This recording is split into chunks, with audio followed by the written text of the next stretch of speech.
Hi, my name's Oliver Brown. It's Wednesday, the 8th of December, and I'm here for another Two Mugs. Now, this week is a little bit different. Earlier on this morning, and it was a very early session, which is why I didn't take part, Stephen caught up with a close friend of his and colleague from Ecom.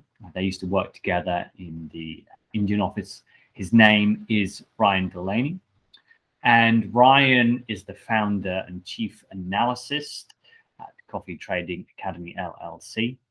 And Ryan is the one who provides us with a lot of the market reports and support. And I myself am going to be joining him hopefully later on next year for a course. So I too can learn the deeper arts of managing the market. But I leave you now in the safe hands Stephen Bannister and Ryan Delany talking all things C market in today's changes. Thank you. All right. Well, welcome to Two Mugs, everyone. Today I've got a long-term friend and fellow coffee industry juggernaut, Ryan Delany, with me. Ryan and I have worked previously in Asia together, but now Ryan's doing his thing, really understanding the coffee markets from a very technical point of view, based in East Coast of America. Welcome, Ryan. Thanks, Stephen. Great to be chatting with you again. Yeah, likewise. Maybe just from the audience, give us a quick intro of yourself and especially what you're doing now, because I think it could be relevant in the future to a number of our audience. Yeah, happy to. So currently, I'm the founder and chief analyst, I guess I like to call myself, at Coffee Trading Academy. And so our agenda, our mission is to provide high quality research on the one hand and training on the other. But really, we're trying to democratize access to information in the coffee market because you and I both know, as you said, it can be very technical. It can be kind of obtuse. It can be kind of hard to penetrate. And so my whole shtick is to try to make it accessible and sort of easy to understand, and talk about what are the big picture things going on and provide insight and analysis to stakeholders in the coffee market. So I guess if it's helpful, I can give you a quick overview of my background. So I started at Ecom with you. I think we were both cut our teeth in Ecom. So I was a physical trader for several years, working out of origin in India and Uganda, which is where, of course, we met. We share a common friend in India. From there, when I came back to the U.S., I was really sort of attracted to the volatility and excitement of the futures market. So I transitioned to our hedge fund side back when Ecom had a hedge fund. And so I was the coffee and cocoa analyst and trader for Ecom. And I did that for several years and really enjoyed it. And even traded my own book for a while, developed my own strategies, trading strategies, technical analysis, trading strategies as well. Before I decided to come out of my ivory tower and kind of come back, I missed interacting with people again. I think one thing that I think we would probably agree on is that, one of the most fun things about coffee is the people, right? People proudly say, like, I'm a coffee guy or a coffee girl or whatever, and like we know exactly what that means. You're a coffee person, and I missed that interaction, so I transitioned to the sell side, which was actually really exciting and cool because from there I was advising clients on using OTC products, which is a whole nother sort of level of complexity on risk management, which we can talk about if you want, but it's getting into the weeds a little bit. But the cool thing about it, I think with this call, we like to keep things vanilla, plain and simple.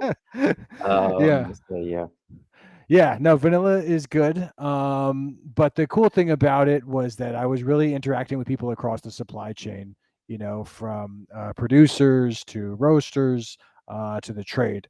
and advising them on sort of risk management strategies in the coffee market.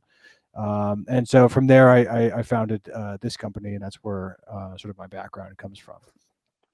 And for context, I've been reading Ryan's work for the last few months, and definitely that helps me shape my views as well. So really awesome. appreciate. So you can blame me when Stephen you gives put you into- if he gives you bad advice. Yeah, well, it's that as you said, I think being able to condense and simplify all the noise of information is actually a really important and productive thing for people such as myself or other green buyers for specific companies as well. So I think that's good. really great. But let's get to it in terms of what we're here for, and that's what the hell is the market doing right now? We've seen new highs at over 250 cents. We saw.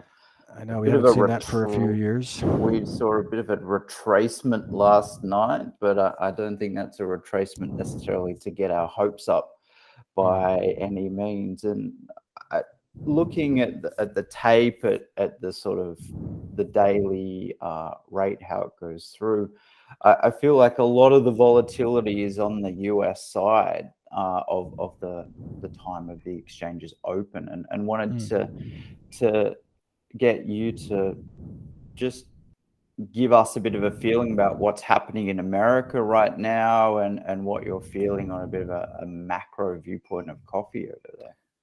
Yeah, I mean, well, look, coffee is a global commodity, and I think it's interesting. You and I have spent a lot of time all over the world, and getting to know the coffee world. So yeah, the U.S. plays an important part in coffee, especially for the consumption side.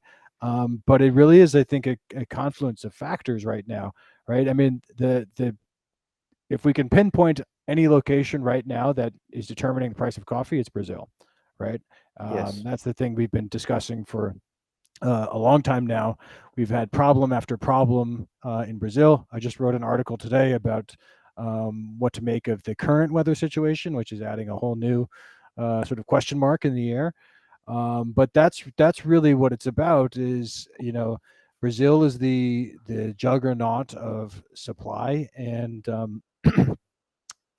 with the compromising of the 22-23 crop, which was supposed to be a bumper crop, and and was going to resupply the market. That was going to resupply everything. That was going to kind of save everything. And now that that's been compromised, that has kind of thrown everything into question.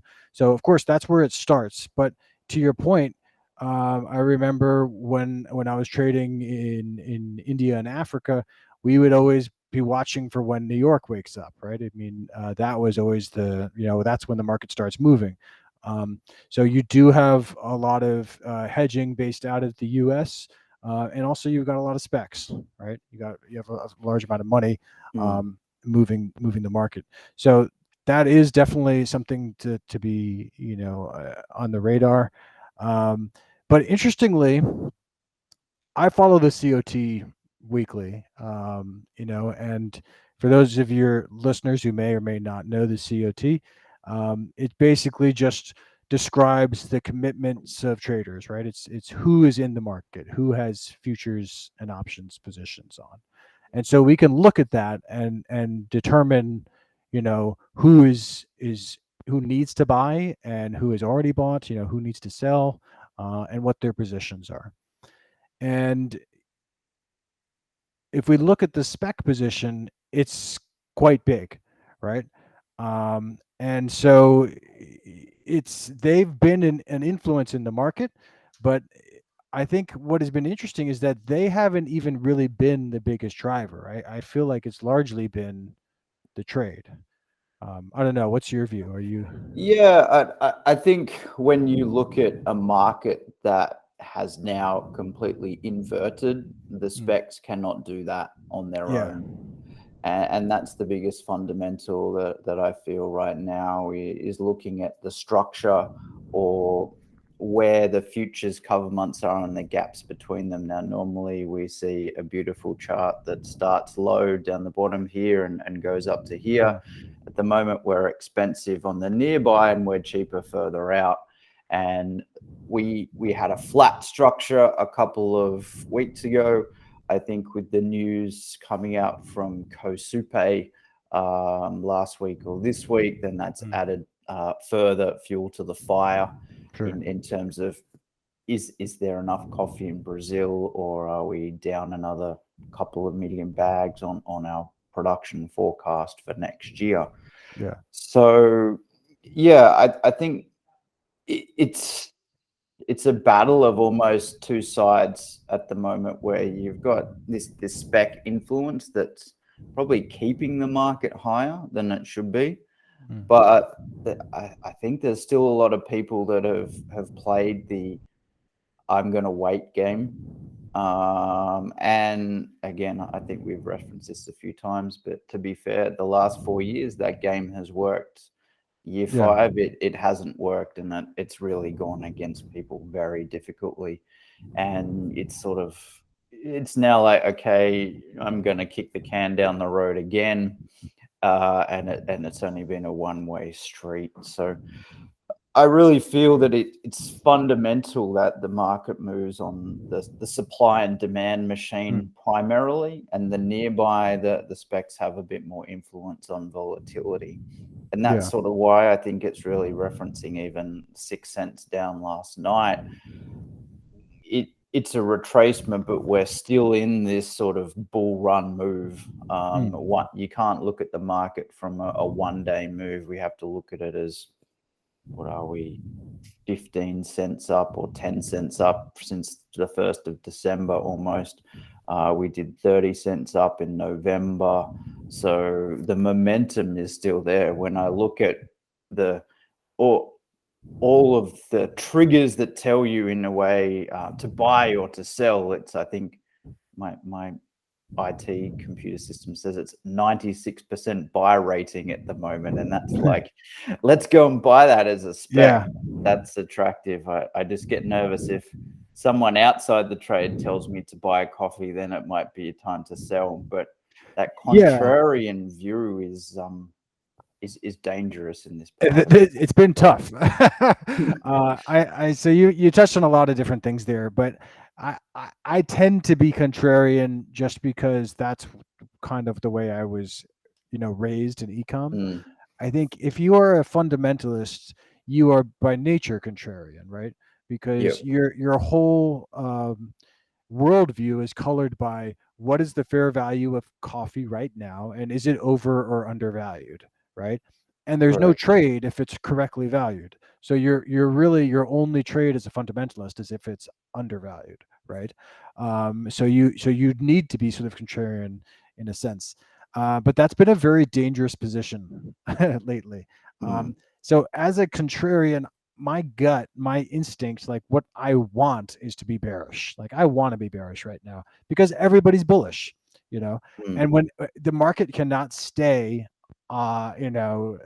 it's not sustainable for everybody to be bullish, right? Correct. And it's like the old adage they used to say on Wall Street is that when the shoe shine guy tells you to buy a stock, then that means it's time to sell, right? Because it's already trickled down through all of the the different layers of know-how. And to your point about roasters, when I teach my coffee traders course, we do a bit on the COT, and what I say is that roasters are smart money, commercials are smart money. The trade is smart money. Why? Because they have access to all the best information, right? If you're a roaster, you have direct knowledge of consumption, right? And you're dealing with all of the suppliers of the world, and they're all competing to give you access to the best information. So in general, they make very good buying decisions. And so what we see, if you look at the COT, is this sort of inverse relationship between price and positioning, where if prices are very high, the commercial long position, the roaster position gets low. And if the prices are very low, then the commercial long position gets high, right? And the opposite with the trade. And normally, as you say, that works out. But what we've seen now is they are essentially they are recognizing that the price is high in an absolute sense, and they are slowly transitioning towards maybe in a relative sense it's not high. In other words, we're going to go higher, right? And that was the interesting thing we saw this week in the COT, was that the roasters added to their positions, which to me says that they are kind of rejiggering their estimation of fair value. Yep. Yeah, I think that what is coffee worth, or resetting that within people's budgets and planning is really a thing that people should really work hard on to understand for next year, because I think that is a primary thing. And whilst we want coffee to remain stable, it's a beautifully volatile thing at the moment. Yeah. And it's definitely not stable in terms of a supply and demand point of view, with the deficits we're seeing out of Brazil, and I mean, little inklings of challenges again coming out of places like Colombia as well, which is Sure. another major Arabica producer. Yeah, and I mean, there's been big problems coming out of Colombia too. It's just that on a on a global S&D scale, it's hard to compare to the Brazil problems. But I think we knocked 1 million bags off of Colombian production, just based on the rains and everything, which is nothing to sneeze at, right? Especially considering the damage we've already taken. Correct. So that's almost, if we do the math, potentially 2 to 3 million bags if we add up sort of COSUPE's announcement and the FNC Reuters announcement recently on Colombia. So yeah, I mean, and with yeah, Kosher, you have to. Everyone's got an agenda, right? they represent the farmers. So yeah, Yeah. Now, not that it's not a nefarious agenda, right? I'm not saying that they're sure. giving bad information, Mm, but we all tend to see kind of what we want to see, right? yeah, um, exactly. and that's been kind of part of my challenge too. Is as I said, I kind of want to be contrarian. I want to be bearish, Mm, and I don't really know that I can at this point. It's I think it's important, and I try to give the opposition case. yep, Even sure. if I can't fully be bearish right now, but I do try to point out, you know, what are Mm, some other reasons why maybe we should be giving that side more attention. correct. Just because Yeah. I feel like the market needs you need multiple opinions. You can't just kind of repeat what everyone else is saying. But No, exactly. Yeah. Yeah. I'm the same. When I see 100% or 96% on the buy side, it's like, that's probably a sell, but yeah, maybe exactly. not. So But sometimes they get it right. I mean, yeah. we've had and this is one of the interesting things too. Is I am by nature, I'm not a social media guy, right? I have Mm, become, for work, social media guy. I'm active on yes. LinkedIn. I always post articles on LinkedIn and stuff, but I don't have like a personal Facebook account or anything. I don't have personal social Mm, media accounts. Thank goodness. I'm staying away from that toxicity. But I one of the interesting things, I started a Twitter account with this academy that I'm hmm. doing. And the interesting thing about that is it's connected me to a whole new group of people, and specifically specs and casual specs in coffee, like in addition to professionals and everything. Yes. And one thing that I've seen is that even the casual specs on Twitter are very bullish, or maybe Mm, especially the casual specs on Twitter. yep. And to their credit, they've gotten it right. Like Mm, they've been bullish for a long time now, and they've been making money. So yep. it's you can't even that 96% rating, like you pointed out, it's like Yeah. you can't just knee jerk be against it, even though Yeah. no You matter how can't much we want to ignore it. be. Yeah. Exactly. Sometimes it's bullish Exactly. for a reason. So Yeah. And I think that's a really interesting point, just about how many people with the advances in technology can actually participate within the coffee market itself, or the futures market as well.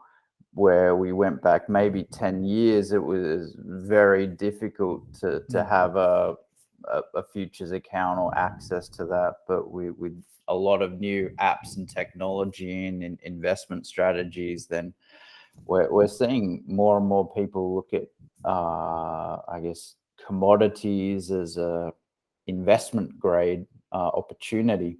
Yeah, Well. I mean, we've got the Robin Hood generation now, right? Everyone is an expert. Everyone is, they have access to all of these different markets. And they have access to all the information. And let's not forget also, one of the things you mentioned earlier was sort of the macro environment. And one thing that is completely new to me in my sort of financial career is inflation, right? For as long as I can remember, the hawks have been talking about inflation in the U.S., as the boogeyman that was going to come with the increases in money supply that we've had, the QE ad infinitum back since the global financial crisis of 07, 08, right? People have been talking about inflation coming, and it just never happened, at least not in the U.S. dollar. But now we finally have that. We're finally seeing that on levels that I've never seen in my lifetime. It's not really. I don't think it's been this bad since the stagflation of the 80s and whatever. So because of that inflation, that inherently is bullish commodities, right? And so your average sort of retail investor is looking for ways of protecting their cash, right? Protecting their assets, and commodities is one way that they can participate in that. Yeah, I think that's a really interesting point, because I've been talking to a number of people, and inflation is definitely something that we see on the horizon, definitely into the latter part of second half of 2020. Where we start to realize, and we've seen things already like this year, like lumber doubled, it's come back, it's still up probably 50% this year. Just things that you don't even think of, but they go into so many other products, supply chains. I was actually pallets, reading, right? Pallets. There's a bit of a shortage in pallets in Australia at the moment, so finding pallets is a challenge. If you have lots of pallets and they're all in good condition, please get in touch as well. But scarily, I was reading also there's a shortage in urea, which is another interesting product, which goes into products in Australia like AdBlue, which goes into diesel to reduce emissions.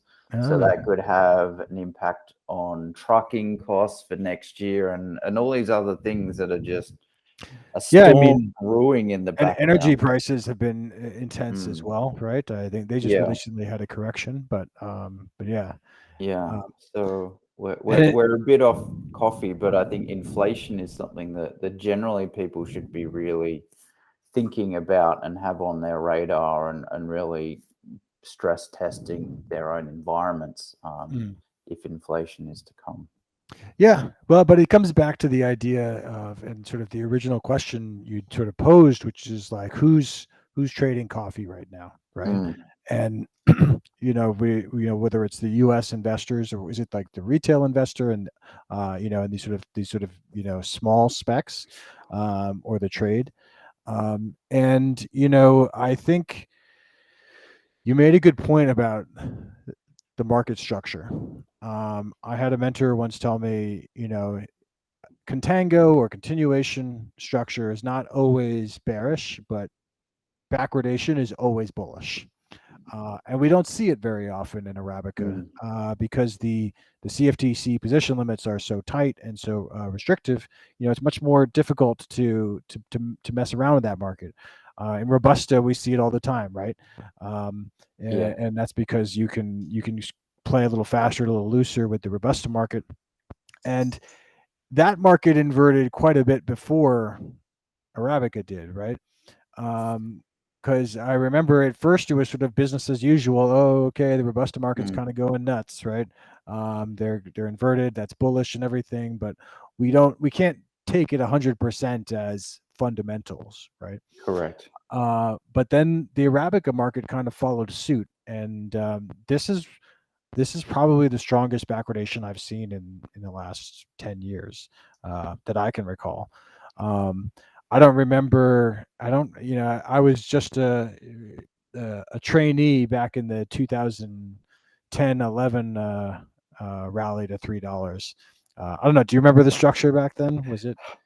I remember the rally because I was in lovely Papua New Guinea, so I probably wasn't quite following the market on a day-to-day basis. Only waking up and seeing the new closes. But I don't believe it was in such a backwardation state as it is today. And I was even referencing talking to my broker last night on that, because we're seeing the sort of July-September 22 contract push out to 2.5 cents inverted, and I was just like, we've got a nice little 5 cent. That's a 5 cent sort of move from where it should be the other way. I was like, is this almost the highest? This is the highest I've ever seen. So, and he was like, this is sort of a bit of uncharted territory in some respects. And it's interesting because I remember, playing the structure when I was at the hedge fund back in the 14-15 rally, when there was a drought in Brazil, of course, right? And the market shot up to $2. And I remember, people talking about the structure, and one of the trades people were putting on was this deck, calendar spread, because they were like, with this drought, there's going to be a shortage of coffee, and we'll see all this stuff rise. And it never really materialized, it never really happened, and that kind of always made me a bit skeptical of structure.